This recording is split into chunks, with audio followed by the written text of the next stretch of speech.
Welcome to Sharu from Dreamland. Hi friends, ഇന്നത്തെ recipe വളരെ എളുപ്പവും ടേസ്റ്റിയുമായ പൈനാപ്പിൾ ഉപ്പിലിട്ടതാണ്. ചോറിനൊപ്പം അല്ലെങ്കിൽ വെറുതെ കഴിക്കാനും പറ്റുന്ന ഒരു കിടിലം ഐറ്റമാണ് ഇത്.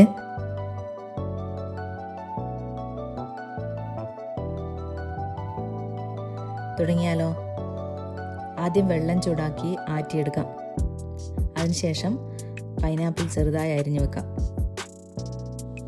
കഴുകി വൃത്തിയാക്കി ഉണക്കിയ ഒരു കുപ്പിയെടുത്ത് അതിലേക്ക് നമ്മൾ ആറ്റി വെച്ചിരിക്കുന്ന വെള്ളമൊഴിച്ച് വിനാഗിരിയും ചേർത്ത്